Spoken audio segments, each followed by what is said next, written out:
Now this is part 6 of the restoration job on the RG Suzuki. We're basically doing some repair work on the fairing. Hopefully today, get some of the body work done too. Now we actually have the two side panels have been drying, well, several days since we've had other things going on in our family, but having the primer dry out a couple extra days never hurts anything. Now it was really good in the time we've been working on Mark's project. We did get to ride the Evil Twin project, and we still have some parts that have to go on that hopefully before the summer. But today we want to work on the Suzuki, the RG. Now what's happened in the meantime, and it's not part of this video, but I wanted to, the people that follow along day by day or whatever, the progress. This is a tank that Mark has. I'm not sure what project this is part of, but it has some dents in it, and Luciano was able to. He bought one of these tools that takes dents out. We're going to make a separate video on that very soon. So today we do have some time before we have to go get our grandson, and this is, just to review a little bit, this is the wooden parts I made, and they're carved from O-Pee-Chee plywood. It's really aircraft plywood. They're fiberglassed in, and what happened during this project, I ran out of CA, and Mark brought over a bunch of sandpaper and a bunch of things that we're going to use today, but I ran out of CA on this job, and I didn't want to compromise it. So what I did, I ordered some from Brodak.com. It came today, and we're ready to go back to work on the project. Now, there's a lot of ways to do body work, especially if you're a Bondo guy or you do that stuff that they trowel on cars by the pound. But here's what happens. This is Brodak Thick CA. The only problem is this tube is empty. There's no more left. Luckily, a brand new one came in the mail today. Now, the way I do the body work, it's more time consuming, more labor intensive, but the bottom line is there's a big bottom line. This is going to be doing this, especially on a two-stroke bike. I'm going to hopefully be able to do this that it's not going to crack. So this part is made out of O-Pee-Chee plywood. This is fresh, and by the way, when CA has a shelf life, you keep it in the refrigerator, not the freezer. If you don't, the shelf life is significantly less. People that build model planes know all about this, but a lot of my motorcycle friends have never even seen or heard of CA. It's cyanoacrylate is the correct name, and this is something if you need to do a repair, especially on a part that's going to flex. This is, I think, the best way to do it. So what you want to do before you do anything, just smear some on the area that we're going to be body working and sanding, because what this is going to do, it's semi-capillary. This thin is capillary, this is semi-capillary. You want to take a paper towel and just rub it like you're waxing the part. Go out over the paint, it doesn't matter. Just do that. Don't use kicker on it. The kicker is not going to be your friend now. You're probably going to get a big puff of smoke and it's going to give you a headache. This part is just going to be Bondo, and we may have to do we may have to fill that. That kind of has a little ripple in it, but you know, just to be safe, I'll put a little bit of this on. It's a great sealer. It'll seal up anything we have there. And it's okay to use a little dab of Bondo here and there, but I don't want to have a piece that the whole half of the part is Bondo. So now the thing is, even though this will kick off in about 30 seconds to a minute, just let it sit. Now the next step on this, and this is already kicked off so we don't have to worry about it, is a lot of ways. And by the way, if you're looking for how to do body work with CA, maybe there's somebody else posted it on YouTube. I have never found it. And it is really a good way to do body work. But again, there's a lot of other ways to do it too. If you're not concerned about cracks later on, or you're just flipping a bike, maybe you don't need to do that. Okay, almost everybody that's going to do a refinish job or a restoration, you got to be able to get the decals off. If the person or the factory that put the decals on, the stickers, whatever you want to call them, if they put a coat of clear over it, the easiest way is just to sand them off. If they're on like this, there's two choices you have. You can get a brand new razor, and let's just see, you know, sometimes, and Mark has been several times been over here, we're putting decals on, taking decals off. Sometimes you don't even need a heat gun. The idea is not to gouge the plastic any more than you have to.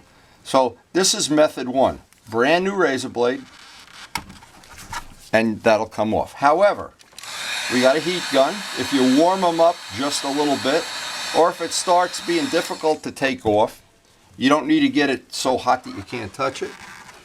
A lot of times the heat gun will make it easier. Sometimes it doesn't make it easier at all. But basically, you got to get the decals off. Then what happens, there's a residue on here. You got to get this off. Acetone will usually take it off. Prepsol takes it off sometimes. Sometimes it doesn't. Simple Green will take it off sometimes. Sometimes it doesn't. Depending on the age and what material they used on these decals. Now, everybody doing this kind of work knows about acetone, has some of it in here. You don't want to get it on anything new paint that you're trying to preserve, but it's usually good. But we found out, Mark and I found out, that some of these older bikes, especially ones, I don't remember which one he was here, we had a killer of a job getting that glue off. And you almost have to, well, not almost, you may have to sand it off. Now you can see acetone is taking some of the paint off. This bike does not have any clear on it. And I'm almost sure somebody repainted this at some point in time. But this isn't doing much in terms of getting that off. So what we're going to have to try is the old-fashioned way of, we can scrape some of it off maybe. And again, this kind of gouges the paint, but it doesn't really matter because we're going to fully sand this part. And Mark brought over a whole thing of sandpaper, and believe me, we'll use it up on this job. But getting the decals off, everything goes step by step by step. There's no shortcuts to any of this. If you don't start a restoration with nice, solid primer on the part, boy, are you in a high-risk neighborhood. That really is. Now, you can see how it comes off. And believe me, if you don't get off all of that, the glue from the stickers. Now, if you're trying to preserve the paint underneath, obviously don't use acetone, use a heat gun and just keep chipping away at it, and maybe some Simple Green or whatever, Prepsol, but acetone will take the paint off. Some paints it will, so I shouldn't say that, it won't take modern urethane off, but this is a 35-year-old bike, I'm not even sure. But anyway, now we've got all that off, and that's ready to be sanded. If we left glue on there, all it's going to do is clog up the sandpaper, and we're going to just be wasting part after part, roll after roll of sandpaper getting it off. Now what I've found too is, if sometimes you're doing a part like this and you think, oh, I'll just take the decals off, and you think it's going to take 10 minutes. Well, a lot of times, and you never know when that time comes, sometimes the decals do come off, and that one's not coming off. And you never know, first of all, you never know who put these decals on, whether it was the factory or one of the owners. You never know how old they are. These could be only a few years old. They could be 30 years old. But here's one that I know is going to be a nightmare to get off. It's going to be difficult. This one does not seem real happy about it. Yeah, see, that's what I was afraid was going to happen. It starts coming off in little pieces. Now, from this point on, I'll try more heat. But see, it's so old, it's just crumbling. So the only thing you can do to make it a little easier, heat it up a little more. If you're going to save the paint underneath it, you want to be real careful with the heat gun, because the heat gun will bubble the paint. Now, but when the stickers are this old, this is just going to be a very time-consuming thing to get these off. And they're just, I don't even want to let the camera run. This is going to be a couple hours of chipping away. Now that's ready for sanding. There's no more glue on it. That'll be ready for sanding. Luckily, we do have a whole sleeve of sandpaper.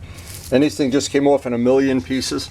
So the new thing I'll do is tell Mark next time he brings these over, he can have the fun of taking these decals off. Or I'll triple the price. Okay, these are some of the sanding discs that Mark wanted to try out on this job. These are 100s. And for doing what we're doing right now, for grinding down through all the bodywork and everything, this will take a little longer than if we had rougher sandpaper, but it'll be a lot less chance that we're going to make the part too thin in spots or whatever. It's just going to be a little more labor intensive, but this will do the job. And it's 100. Now this is the very labor intensive part of this job, because using 100 grit sandpaper, the idea is if you put 60 on here or 80, what's going to happen? You're just taking too much material off. This is going to take a little longer, but I'm hoping I can maintain the integrity of the part here, because there's an awful lot of spots on here where the part is not perfectly straight, and I don't want to take all the high spots out and make the part too thin. Now, I always like to do a little test just to see how this is going to work out. We're going to find out right away.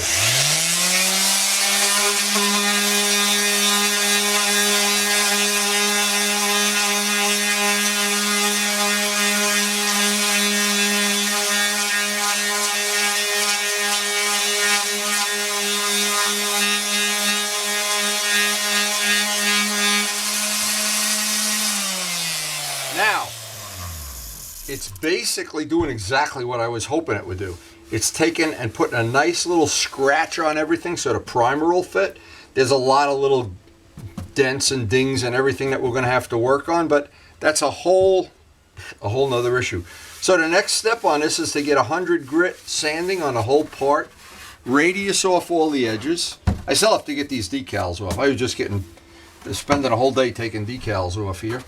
And then once this part is roughed in, I want to finalize this as much as I can. And we basically, if the weather holds out, we may even get this part in primer today. You never can tell.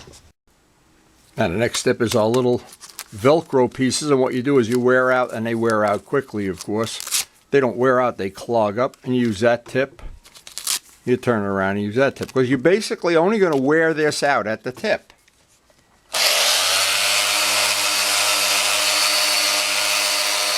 But what this does, it lets you get right in those little corners and angles.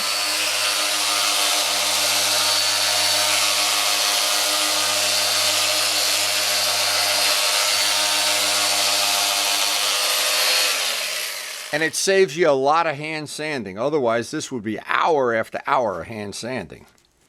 Now, one of the things I do is every time I do a sand out, and this is a no Bondo piece of bodywork here. It's a wood piece.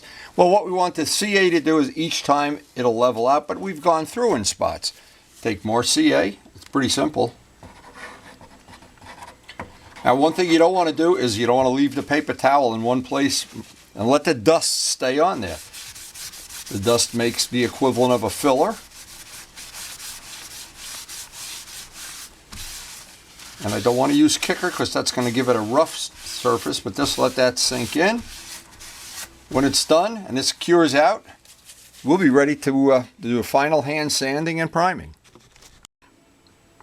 Now for the hand sanding parts, I've got some relatively rough 180 grit. This is rougher than I normally would use because what I want to do is go over this bodywork and get the blend, and this will take out all the high spots. It'll clean that ridge up. It'll take basically any high spot on here is going to come off. Then I'm going to take the smoother grit, the 320, and hand sand the whole part, and it'll be ready for primer. Now the reason is because this extensive body work here, it's buried in thick CA now. Ooh, that's nice. That is going to be fine. Now, I do feel one little spot here, and I like to do it very carefully. Again, I call it detailing a part, but it's just being fussy. And you always, with your hand, feel it. Now, I'll final sand it with, this is sticky back regular sandpaper.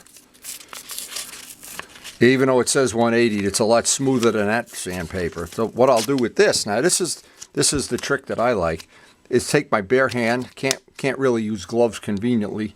That sticks right to your hand because I want to radius off all the edges. I want everything to be rounded. I don't want to have a sharp razor edge where what's going to happen in the paint, you hear a stone chip there and a chunk like a postage stamp comes off. So this will be a little bit of labor intensive here, but once this is done, we'll be ready to prime that puppy up. Now all that damage, all that stuff, and we haven't used Bondo yet. Now the part is prepped, all set, ready to go. Most significant thing you probably can get off of this video. Now I've been doing this for over 50 years. So I've learned a few things about paint and plastic.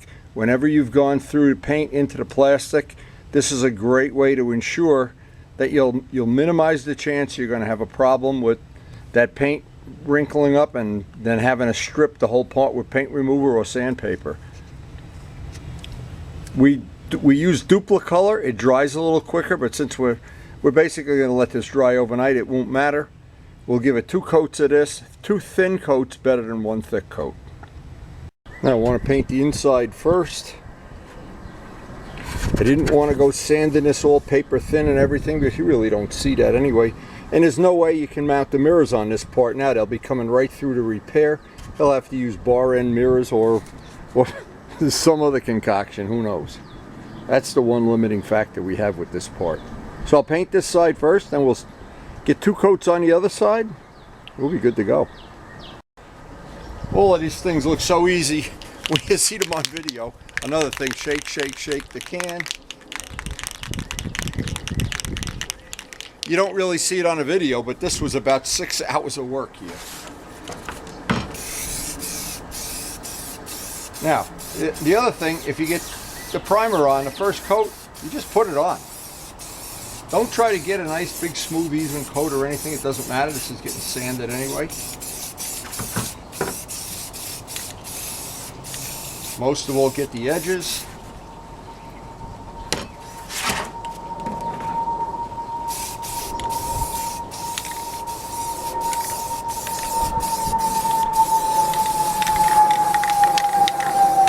We're going to make this all black anyway inside. Let that sit for a few minutes. I'll flip it over. But again, the key here is primer sealer, not just primer.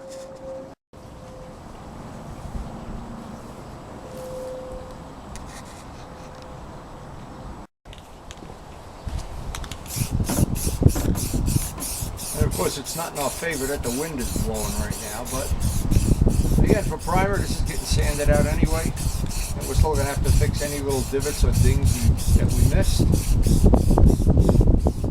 And always better 2 thin coats instead of 1 big thick glocky coat.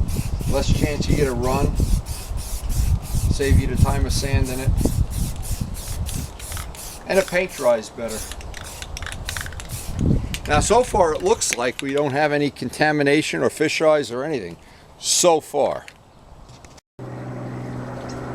And because it looks like it's going to rain any minute, I'm going to get this drying in the garage. Now that'll dry up overnight. And we'll be ready to do some black paint pretty soon. Not today though. It looks like a storm is rolling in, but I always like to think at the end of every workday, these bikes, when we first got them, especially the the green one, that was the most body work I have ever done. And this one is in second place, but boy, when they're done and you've got them all polished up and you're riding them, you look back at a day like today and it doesn't even exist. Anyway, we'll pick up the restoration on the next video. This is number 6. The next one will be 7. Hope you enjoyed the video, and thanks for watching.